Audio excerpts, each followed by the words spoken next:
What's up guys, welcome to the Chess Giant. This is Solomon Riddell, and in today's video we cover the opening that has three different names. Some call it the Polish, some call it the Orangutan, and some call it the Sokolsky Opening. Now if I had to describe this opening in one word, I would call it weird. It's not a bad opening. In fact, by playing it the first move, it's technically the 9th most popular option for white out of 20 possible moves, so I guess you could call it above average. It's far from a blunder or a mistake, but it really does almost guarantee that you're going to get some very unique middle game positions that you will never get with any other chess opening for white. So really, I do recommend this to you guys who want to mix things up, take your opponents by surprise, and reach lines and variations which you're going to be more familiar with than the opponent. In fact, with the black pieces, this is one of my least favorite moves to play against because it throws all normal chess out of the window as we play the crazy looking move b4 with white. Very interesting option, moving this b pawn down the center of the board, creating space on the queen side. Really what we're trying to do here, guys, is fianchetto this bishop on b2. And the obvious question is, what happens if black plays e6 or e5, attacking that pawn on b4? So these are the first two moves that we're going to cover.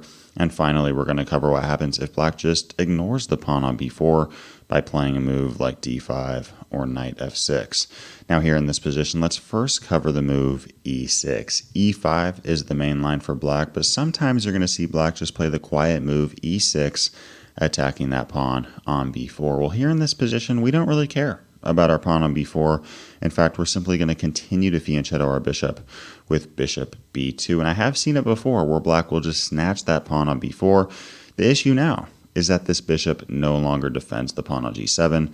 We capture that pawn, and the very next move, we're going to take that rook. It's move 3, and black can resign this game. So guys, following the move bishop b2, black cannot capture that pawn because they would simply lose a pawn back plus a rook. This bishop is currently a prisoner to that pawn on g7, so I think black needs to play a move like knight f6, in which case we're now going to defend that pawn with the move a3. So really what we have here, guys, is space on the queen side of the board, a fianchettoed bishop, and now we're just going to play normal developmental chess. After a move like d5, we can play knight f3.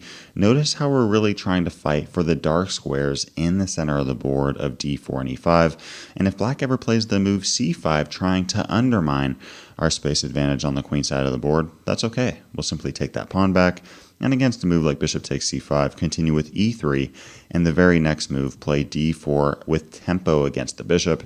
Against a move like bishop d6, we're now going to continue with c4, and now after knight c6, we're just going to continue with moves like knight d2, bishop e2 looking to castle kingside, and here we have a very playable position with white. I mean, we have ideas of c5, knight e5, queen c2, rook c1. There's a ton of different things that we can do in this position, but I really do find that white has a ton of different opportunities here, and I personally would rather have white in this position. So that covers the move e6, in which we don't really care about the pawn on b4, but we're simply going to play bishop b2. What happens if we play against the main line of e5, trying to take full control of the center of the board, and yet again attacking our pawn on b4? Well, again, guys, we don't really care about our pawn. We're simply going to play bishop b2, and here in this position, black has a ton of different options. The main line is going into the exchange variation of capturing the pawn on b4 and us capturing the pawn on e5. On top of that, black can play moves like d6 or f6 looking to defend the pawn on e5, which you're probably going to run into very often. Some of you may be wondering, why didn't we just play the moves b3 and bishop b2? I mean, why did we play b4, leaving out our pawn to dry?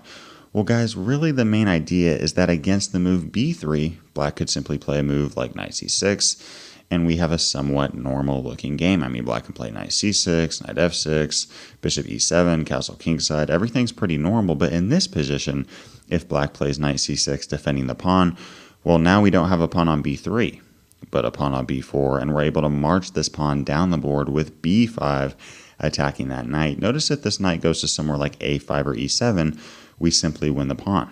And against a move like knight d4, trying to limit us from capturing that pawn and also attacking our pawn on b5, that's okay.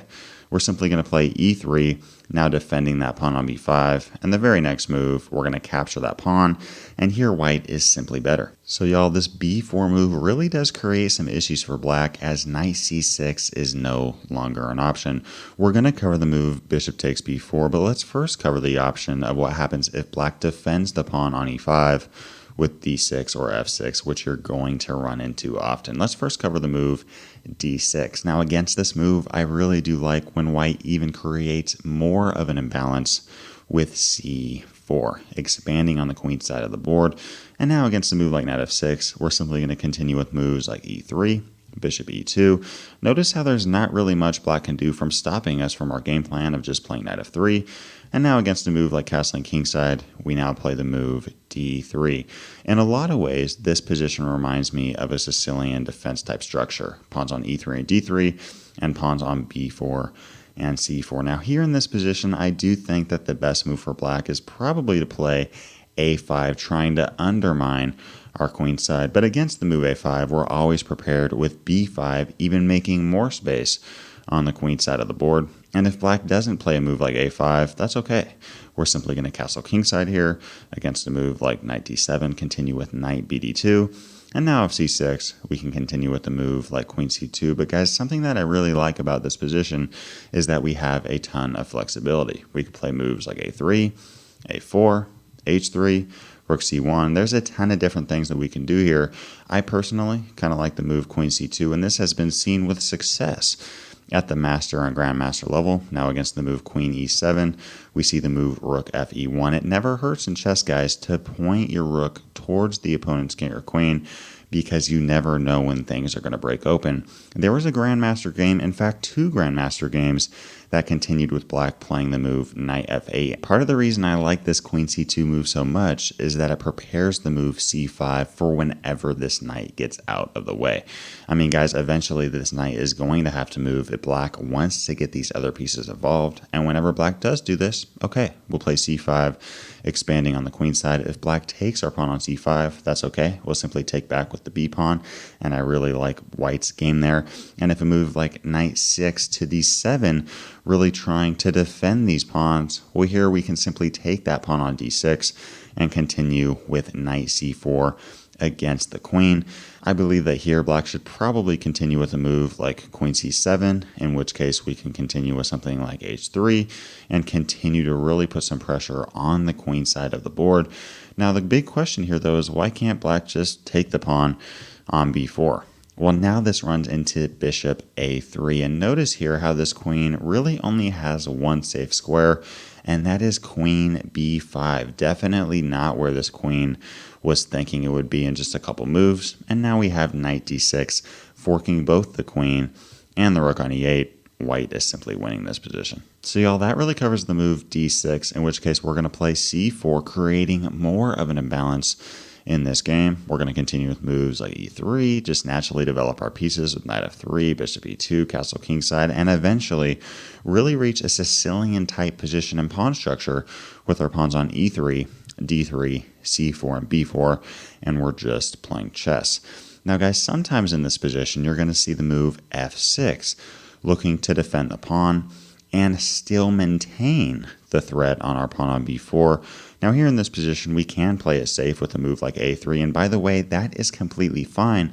I personally, though, really like the move e4, just expanding in the center of the board, and now once black takes the pawn on b4, playing bishop c4. Now in this position, we are down a pawn, but we have a very active bishop pair, and now this move f6 is really making this position awkward for black. In fact, I don't see how this king can castle anytime soon, and we're going to continue to put the pressure on black now. I mean, against a move like knight e7, we can actually play queen h5 with check, and notice here if king f8, we have a mate in 1. So this really does leave black with 2 options of either g6 or knight g6. Against the move g6, I think we can just continue with queen h4. This is really the main idea here, guys. Against a move like knight e7, we're playing queen h5, queen h4, attacking that pawn on f6, And now if a move like knight ec6, notice how this is really the only way for black to defend the pawn.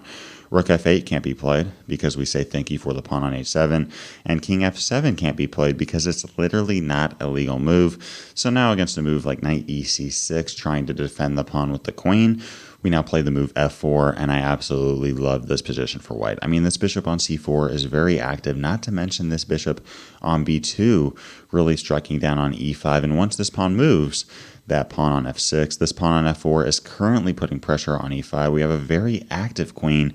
We're going to continue with moves like knight f3, followed by castling kingside, which, by the way, puts our rook on f1, where it's going to be very active. We also have knight c3, followed by knight d5 ideas.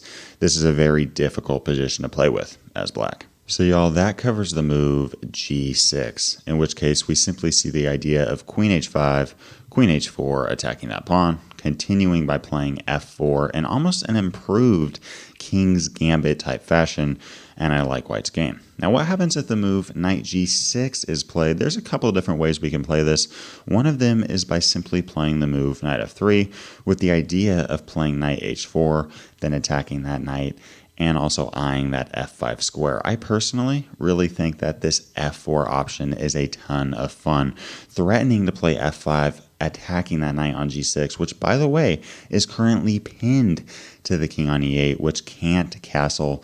And against a move like e takes f4, we can now play the move a3, attacking this bishop. And most of the time here, guys, you're going to see black run away with this bishop to a square like d6, in which case we can play knight f3, and against a move like queen e7, continue with knight c3. Notice how we're not trying to checkmate this king right away, but simply enjoy our advantage in development. I mean, look at this position. We have all of our four minor pieces out, a very active queen on h5, and here in this position, black has a very awkward game, a bishop on d6, queen on e7, a knight on g6 that can't even move. And here I really do think that the best move for black is king d8. I mean, just getting out of the line of fire. I mean, this king wasn't going to castle kingside really for the rest of this game anyways because of our bishop on c4. Why not try to tuck this king away and make it a little more safe? But in this position, again, guys, we're simply going to continue to expand in the center of the board with moves like d4, after knight c6, castle kingside. We are in no rush. Black has a very awkward position, and there's really nothing they can do about it. We're going to continue with moves like rook a e1 with ideas of knight d5 and e5, breaking this game open, and I love white's game here. So y'all, that covers the move f6, in which case we're simply going to play e4, bishop c4, and on top of that we have very interesting queen h5 ideas, followed by f4 with almost an improved king's gambit type setup. Now what about the main line of bishop takes b4? I mean, we've covered knight c6, which is simply a mistake because of b5. We've covered d6 and f6. What happens if black goes, you know what, okay, I'll take your pawn and you take mine? Well, this is a very interesting position, honestly, because we gave our pawn up on b2 for that pawn on e7, which in our case is very good. I mean, I would love to get one of their two very valuable center pawns for only my pawn on b2. The downside is that black has a very slight advantage in development here. I mean, following the move knight f6, as y'all can see, black has two pieces out and we only have one. So we get that center pawn for only our pawn on b2, but in return, black does get that extra tempo. And guys, in a position like this, we can play moves like e3, knight f3, bishop e2, but I personally think that's simply too passive. I mean, black can just expand in the center of the board with moves like d5 and c5, and I think that white is going to be on the defensive. So I think the idea of c4 is a very valuable option for white. The whole idea being that if black ever does try to take over this game with d5, we simply take that center pawn right off the board. Now in a position like this, guys, if a move like knight c6 is played, we'll simply move that bishop back to b2 where it's going to be very active. And against a move like castling kingside, we can now play the move knight f3. And against rook e8, continue with the move e3. Now guys, in a position like this, black does have a big decision to make, and that's concerning what they're going to do with this pawn on d7. Are they going to play the move d6 and attack our bishop, or are they going to play the move d5 and allow us to capture that pawn? Let's first cover the move d6, attacking our bishop. Now again, guys, in this position, we're not going to take that knight on f6, but instead just play bishop e2. Very active minor piece. And now after a move like knight c6, continue with bishop e2, castle kingside. And now again, this is a very difficult position for black to play with, especially if they haven't seen it before. Black may just want to play a move like queen d7, just naturally developing their pieces, looking to play a move like rook a d8. But now this queen no longer defends the knight on f6, and now this bishop on b2 comes out of nowhere. We take that knight off the board, and all of a sudden, black has isolated and double isolated pawns in front of their very vulnerable king on g8. We continue with knight h4, looking to capture that bishop on f5. And if a move like bishop g6, we don't want to take the bishop on g6 now because it allows black to fix their pawn structure.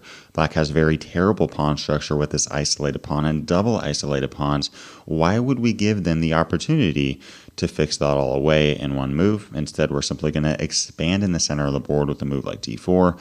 And we're just playing chess. I think that white is simply better here. So keep in mind, guys, if this queen ever does lose vision of this knight, which is very easy to do, we're simply going to take that knight off the board. Now, what happens if black notices this and plays a move like queen e7? Well, again, we're just going to play natural developmental chess. We're going to play knight c3, and against a move like knight e5, we can now continue with d3. Again, guys, this may look passive at first sight, but really the way I like to think about it is a reverse Sicilian defense. I mean, we have our pawns on e3 and d3, our pawn on c4. In this position, we can always play moves like e4, attacking the bishop on f5, taking control of the light squares in the center of the board. We could also play moves like h3. We can continue with knight d4, attacking that bishop on d5. Knight d5 ideas are always in the air. Never hurts to play a move like rook c1. We're just playing chess, and I like white's game. So y'all, that covers the move d6, in which we're simply going to bring that bishop back, continue with moves like bishop e2, castling kingside on d3. And I think that white has a very solid Sicilian defense type position. Now, what about the move here from black, d5, expanding in the center of the board? Here, black realizes that they are slightly ahead in development of the pieces, so they're going to try to break this game open and attack our king on e1. Well, I really don't think that white has much to worry about. In fact, we're going to bring that bishop back to b2, and now against a move like knight c6, we're going to use one of our non-center pawns to capture their center pawn on d5, and the very next move, play bishop e2 against something like bishop g4. We can castle kingside of queen e7. Again, in Sicilian defense type fashion, we can play queen b3, and now against a move like rook a d8, continue with a3. This is very similar to the Sicilian defense with our pawns on a3 and e3. We have a nice bishop on e2 holding the light squares in this position together, a queen on b3 that's active, attacking both d5, and the very next move, that pawn on b7, and not to mention, guys, this bishop on g2, which is a very active minor piece. Against a move like bishop a5, I actually don't think that capturing that pawn on b7 is the best option for white, as it gives black too much activity, but we can just play a move like h3. Now, if black wants to give us our bishop, that is okay. In fact, I really like that game for white. And if black doesn't take that knight and simply plays a move like bishop f5, we can continue to develop with a move like knight c3, really putting pressure on that centralized knight on d5. And if black captures a knight on c3, we're simply going to take that piece back. If black wants to trade down, that's completely okay. We're going to take back with our queen. And here we have a roughly even game. We're going to continue with moves like d4. There's also h4 and h5 ideas in the air. Never hurts to put a rook on c1 in this position, and we're just playing chess. So guys, that covers the move e5, in which case we're going to play bishop b2, ready to meet knight c6 with b5 attacking that knight. We're also ready to respond against moves like d6 or f6, looking to defend the pawn. And if bishop takes b4, we simply take that pawn off the board. We go into the exchange variation, giving up our b pawn for black's centralized e pawn. Now, what happens if black just ignores the pawn on b4 and plays a move like d5? Well, our game plan is not going to change a whole ton. We're going to play bishop b2, and the very next move, play knight f3. Again, notice here, guys, we're really trying to take control of the center of the board here. If e6 is played, we actually transpose into a variation that we covered on earlier in this video, in which case we're just going to play a3 and enjoy our space advantage on the queen side. What happens here if black plays a move like g6, looking to fianchetto? Does that make this b4 move bad? I actually don't think so. By playing b4, d4, we have a large space advantage on the queen side. We're attacking both a5 and c5, and in this position, we can simply play a move like e3. And following bishop g7, there's a ton of different ways we can play here, but I personally kind of like this d4 idea. I mean, really just gripping down on c5 and e5 in this position. I mean, following a move like casting kingside, we're going to play knight bd2. And here, if a move like b6, which by the way, I think is black's best option, just really trying to defend both of those dark squares, that's okay. We're going to play c4, expanding on the queen side, ready to meet d takes c4, playing bishop takes c4, attacking that pawn on f7. And here, if a move like bishop b7, we can play bishop e2. Now, if black takes d takes c4 now, we're going to take with the knight because our bishop has already moved. And if black doesn't take the pawn on c4, I mean, we have a ton of different options here. We could play moves like castling kingside, rook c1, a3, even play c5 here. I mean, just continuing to expand on the queen side of the board there, giving black a very cramped position. We can always play moves like queen c2, just naturally developing. And you guys know what I'm going to say. We're just playing chess. Now that we've covered the opening theory, I want to share something with y'all that I realized during one of the rare moments of my day when I thought about something other than chess. Today's opening has multiple names and no one seems to know why, so to find the answer, we need to track down the location where the answer would be. Sokolsky, long dead. Poland, too obvious. We need to find the orangutans. Today their range is limited to several islands in Indonesia and Malaysia. Let's ignore that Malaysia exists because every good conspiracy theory ignores a few facts. Let's take a closer look at what makes Indonesia unique, like their flag, a bicolor red over white. But as everyone knows, everything in the southern hemisphere is just an upside down version of something in the northern hemisphere. A portion of Indonesia is in the southern hemisphere, but it's actually upside down. You know what else is upside down? The Indonesian flag. If we flip it right side up, white over red, it's actually the flag of Poland. But Sokolsky was not from Poland. He was Russian. So let's take a look at the Russian flag, a white, blue, and red tricolor. But to make the facts fit our theory, we need to remove the blue so the Russian flag is identical to the Polish-Indonesian flag. You know what else is blue that needs to be removed? The sky. If we delete the consecutive S, K, and Y from Sokolsky, we get Sokol. You know what else was Russian and got deleted? The Soviet Union, whose abbreviation USSR only had 4 letters. So we can only keep 4 letters from Sokol. Let's get rid of the S because it looks like a snake and it might betray us. Now we have a Kol, which makes no sense. But remember, this is a conspiracy, so nothing is straightforward. If we make a Kol as non-straightforward as possible by reading it backwards instead of forwards, it sounds like Loco, which is exactly what this theory is. Thanks for watching today's video. If you'd like to learn the theory for the top 4 traps in the Ponziani opening, click the video to the left. If you'd like to see our top 10 chess openings for black against the move d4, click the video to the right. Leave a comment below to let me know what other videos you'd like to see covered on this channel. And as always, I appreciate you guys. Thanks for watching. Peace.